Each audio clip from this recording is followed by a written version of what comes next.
Good evening, everyone. I'm Kimberly Edwards with cookingwithkimberly.com. It's springtime here, weather in Canada, but it's actually kind of cold and gloomy today. Cool and gloomy, I shouldn't say cold. It's cool and gloomy, and I look for any excuse to make some soup. I love soup.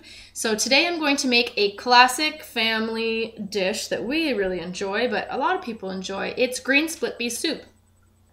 Today, instead of using ham or bacon, I'm actually going to use some sausage links that I had in the freezer. Now, they're pork sausage, and they're smoked. You can use bacon, you can use ham, or whatever it is you like. Again, you can experiment with the meats, but you can also experiment with the liquids. Today, I'm using a little bit of chicken broth, some tea, some water. Depending on what I need, we'll see. You just kind of have to wing it sometimes when you're at home if you don't have enough of one ingredient or the other, and I'll show you how to do that. So what I'm doing right now is I've already prepped all the ingredients so I can make this kind of quick for you guys. I have a big stock pot on my stove right there, as you can see. It has been preheating. It's on very low heat, and I'm about to start cooking for you. So let's get on over there, and I'll show you what's up. All right, let's get to it. This is dinner tonight, of course. All right, I have some olive oil. I'm going to put about 1 tablespoon of olive oil in the bottom of this pot. If you do a nice 4 count, that's about what you need. Now this is extremely hot right now. I can feel the heat resonating off of it because it has been preheating, and that's kind of what you want. You don't want to start from scratch. If you're already prepping ingredients, get that preheated. It's easy. Now here's the sausage. I cut 3 up. I'm probably only going to use 2. I don't really need that much. So about 2/3 of this. If they're large sausage dice. And what I'm doing is I'm browning this meat. It's super hot in here. I'm browning this meat. I'm just taking it off the heat. If you ever find it's too hot, just go ahead and do that. You're going to brown the meat. You're also looking to render, you know what, I'm going to brown the whole thing. It's going to be great. You want to render some of the fat out of it, the oil, so that you can use that for sauteing and softening your onions and other ingredients. And you're looking for that brown color. What we're doing is we're going to brown it, and then we're going to reserve it to the side, because what I'm going to do is when I'm cooking this soup, I'm going to blend it up at the end, because I like mine kind of a little bit chunky, tiny bit, like I leave some of the green split peas intact, but I make sure that the rest is kind of smooth, and then what I do is I add the meat back. Otherwise, you're blending the meat all up with it, and that's okay too. I have done that before. It's really up to your preference. It's not a big deal either way, and you are able to also make it a really velvety, smooth texture if you want to keep going with the hand blender. I'm going to show you what the hand blender is. I've actually, now that it's the pot has cooled off a little bit, I've been stirring it and it's cooled down. I've turned it up to probably medium-ish heat. Here's the hand blender. You're probably not going to see this step. Maybe not. We'll see. But this is the hand blender that I'm going to use. Start on the low setting. Be careful because it's like molten lava in there. You don't want to get splashed. So be careful. Go on the low heat and then turn it up to the high heat to finish zipping it up at the end.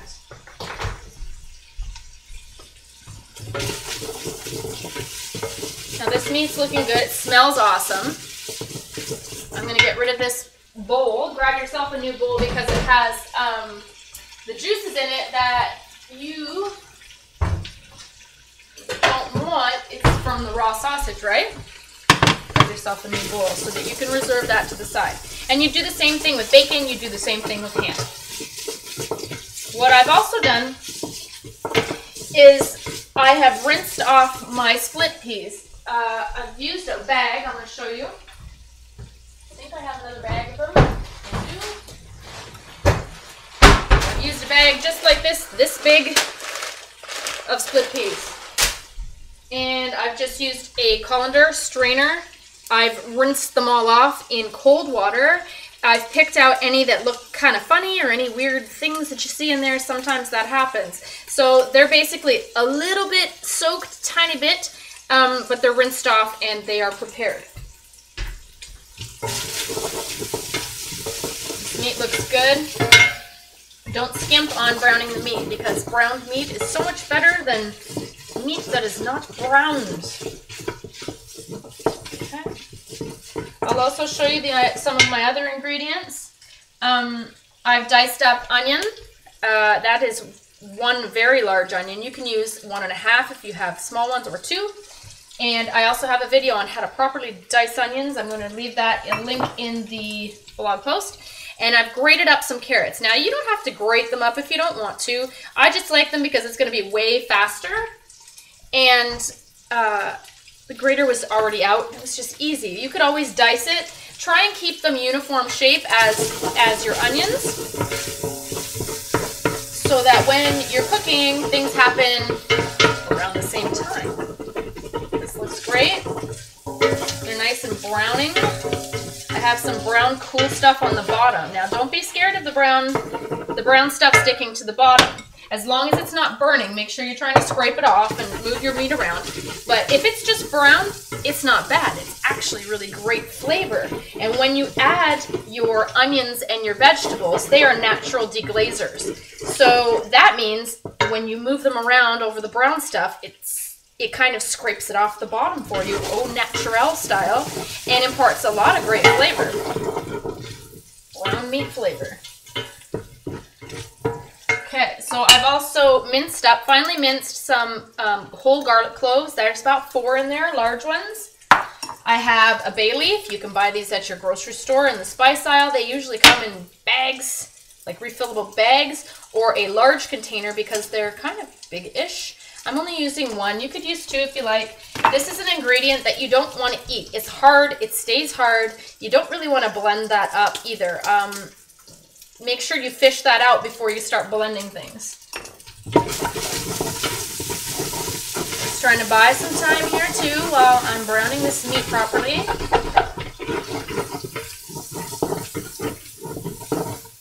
I always like to use a wooden spoon or a wooden spatula. I like the wooden spatulas because it helps me scrape the bottoms of the pots. This is a heavy bottom stock pot or big soup pot. The heavy bottom pots allow you to simmer better without burning your soups so easily and readily, or your stews and things sticking to the bottom. That also happens more readily when you are using a flat cooktop or a cooktop such as these, as opposed to a gas stove. A gas stove you can put on very low flame and it will simmer very nicely, and things tend not to stick so much. So if you have access to a gas stove, try and use a gas stove. Now I have both, but today I'm doing it here just for convenience sake, and I'm babysitting this, so it's going to be okay. All right, guys, I have some nicely browned meat. I'm going to show you the bottom. Come with me. Hopefully you can see. Now, where am I going? There we go. See the brown bits? Don't be scared. It's not burnt. That's all flavor. The meat is nicely browned. I've been just moving it around. They're nice little chunks. I'm about to take that out before the bottom of the pan gets burned so that I can deglaze with au naturel with my veggies. Now, you're just going to put this in a bowl. Leave it on the side. Unless you feel like zipping it up with the hand mixer with the rest of the soup. I don't really enjoy doing that. Okay. Beautiful. Move it to the side. Okay. All right, my onions are going in. My onions are the first things to go in. The grated carrot is quite a bit smaller than the dice that I did, and that's okay. Just start the onions first. They actually work very, very well deglazing.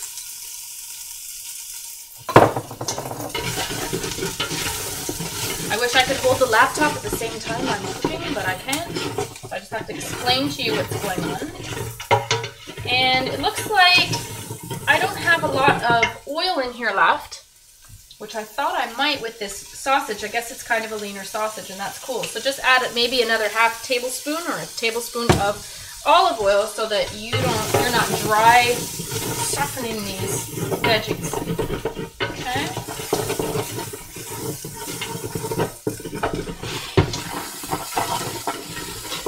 I'm also going to add a little bit of sea salt. Now don't add the whole amount that you might want to add at the beginning. You're just going to layer flavors. You want a little bit just to impart flavor. At the end, you're going to do a really big taste test and make sure that it's seasoned the way that you like. But I like to add just a little bit of this stuff now.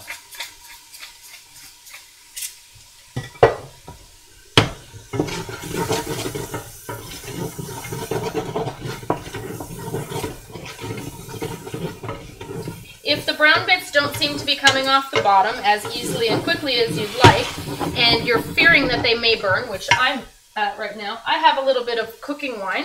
Actually, it's not cooking wine, it's just white wine. And white wine is a perfect deglazer. Don't add the whole amount, just add a little bit. Make sure you get the brown bits off the bottom, and then you're starting over.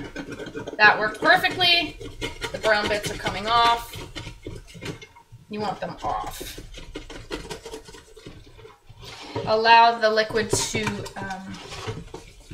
evaporate. Now, my onions were already quite a bit softened when I added that wine. That's what I was looking for. I'm just going to let that dissipate. The alcohol, don't be afraid to add alcohol to your dishes that you're cooking or baking, because the alcohol is actually going to dissipate in the air. So don't be worried about feeding it to kids, because there's not going to be any alcohol in there unless you add it at the very end and you don't allow it to boil or cook through. Then you've got some alcohol and it's cool for the adults, but if you don't want your kids to have it, then hey, something to be aware of. Okay, the liquid is out. All my brown bits are off. My onions are softened. In goes my carrot. Now, I grated about 1.5 carrots. It's kind of a lot. You don't even need carrot. It's an optional thing today. I just wanted to beef up the nutrition of this soup and give a little bit of color and whatever texture. So I'm going to dump about 2/3 of it in, leave about half a carrot. I don't need it all. Okay. You're going to do the same thing. Stir it in, soften it up. These shouldn't take long because they're grated and they're nice and thin. When I grate vegetables, such as carrots or sometimes parsnips, things like that, I often leave the skins on. A lot of people don't do that. They peel it and then they grate it or do whatever. It's even when I'm just cooking and I'm not grating, I like to leave the skins on. Make sure you wash them very well in cold water with a little bit of soap, even if you want. Non-antibacterial. It's gross. You don't want to eat it. But the skin is where most of a lot of the nutrients are in vegetables, especially root vegetables. So try and keep them on if you can. If you don't have an issue with what it looks like, or someone, I don't know, randomly has some weird thing that they don't like skins, I don't know, whatever. But otherwise, they won't know the difference. You're zipping this all up anyway. Get those nutrients in there. Don't waste it. Okay.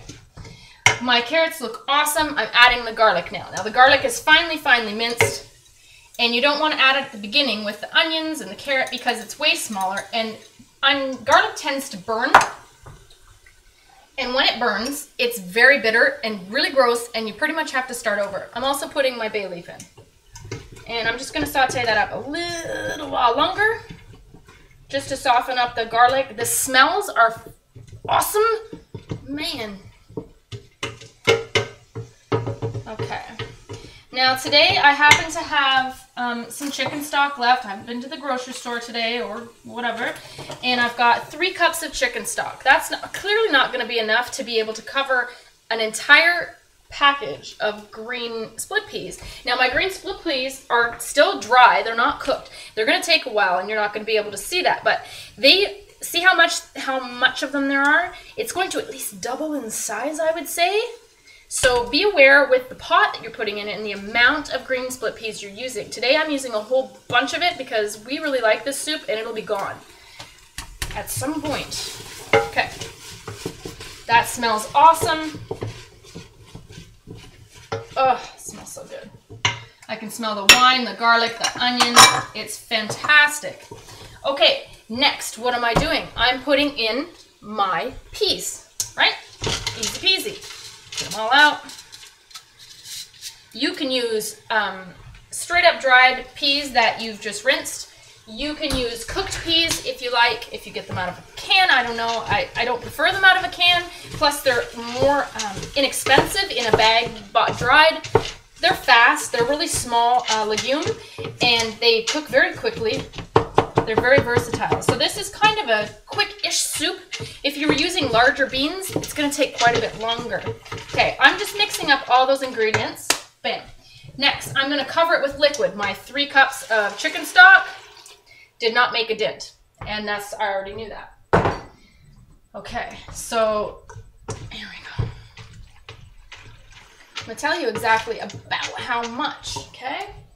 I'm going to keep this. Now, I've also, I did a tea post this morning, and I told you about how I enjoy to cook my food and bake with tea. So instead of using water, which has no flavor, clearly, well, I hope it doesn't. If it comes from a nasty sewer, it might, but has no flavor. So what I like to use in substitution of that is tea. I usually have tea ready. I've got a whole pot of it here. It's actually cold from earlier. I just didn't drink it. I got busy. So I'm going to use that instead of just water. I'm going to turn this up high for now. I want to bring it to the simmer. You're going to let it simmer and simmer and simmer and simmer and simmer until your beans, your split peas, are softened. You're going to do a taste test. Keep taking a few out. Make sure they're completely soft. You don't have to get them to the mushy stage. You can if you want. It doesn't matter because you're going to zip this up anyway with your blender. So you really can't screw this up at all. Okay, so I'm going to add, how much? Let's see. I'm going to add the whole 4 cups. That's 7 cups of liquid right now. As beans cook, they also, the water tends to evaporate. And since they take so long, depending on how long they take, might need to add more water to cover them up and get things going. And that's okay. I have a pitcher of water, like a thing of water. I just add it as I need it. Again, water has no flavor, so only add what you need, right? Okay. Now I'm going to put some of the spices in now. We like spicy stuff in our house. I'm putting a 1/4 teaspoon of cayenne pepper. That's optional. You can put less, you can put more. It really doesn't matter. Whatever it is that you like, that's right. Okay, 1/4 teaspoon of cayenne. Beans are very neutral in flavor in general. Legumes, peas, just dried like that, so you have to add a lot of flavor, right? Cumin, I'm going to add about a teaspoon. This is kind of a classic spice that goes in it that you might not have thought of, but cumin is kind of a classic thing with split pea soup. Bam, in you go. I'm also going to add a little bit more of the cracked pepper. Stir that in. Cracked pepper now, just because I know we like a lot of it. I'm going to hold off on putting a little bit more salt in because it takes longer for beans and legumes to cook in salted liquids. Don't ask me why, I'm not really sure. There's a big debate about it. You'll see it all over different cooking networks and things that I'm not going to say. I use black tea, by the way. I didn't tell you that. Okay, for speed purposes, I'm just going to tell you what's going on with the rest of this. So, as soon as these are nice and soft, what you're going to do is you're going to add the rest of the wine. Let it simmer for an additional 5 minutes. You want to dissipate the alcohol, right? Then what you're going to do is you're going to zip that up. Zzz, might take about 5 minutes, 3, 4, 5 minutes with that hand blender. Zip, zip, zip, until you get the consistency that you like. Then I want you to stir in your milk or cream. It's about a cup. Again, the wine was about a cup as well. Then you're going to taste test salt and pepper, cayenne pepper again. You're going to throw the meat in. You're going to serve it with sour cream or Balkan yogurt on top. Dollop of it, some fresh crusty Italian or French loaf bread. That'd be fabulous, and you have a cool springtime soup that's going to be delicious. Okay, follow me on YouTube, youtube.com/cookingwithkimberly. Follow me on Twitter @cookingwithkime with a capital E. Go to the Facebook page, facebook.com/cookingwithkimberly, and like it. I hope you guys interact with me. Let me know what's going on. I'm going to show you a picture of this later and tell you how awesome it was. I hope you guys have a marvelous evening. Eat deliciously. Ciao. Bam, show this. So pretty. Bye.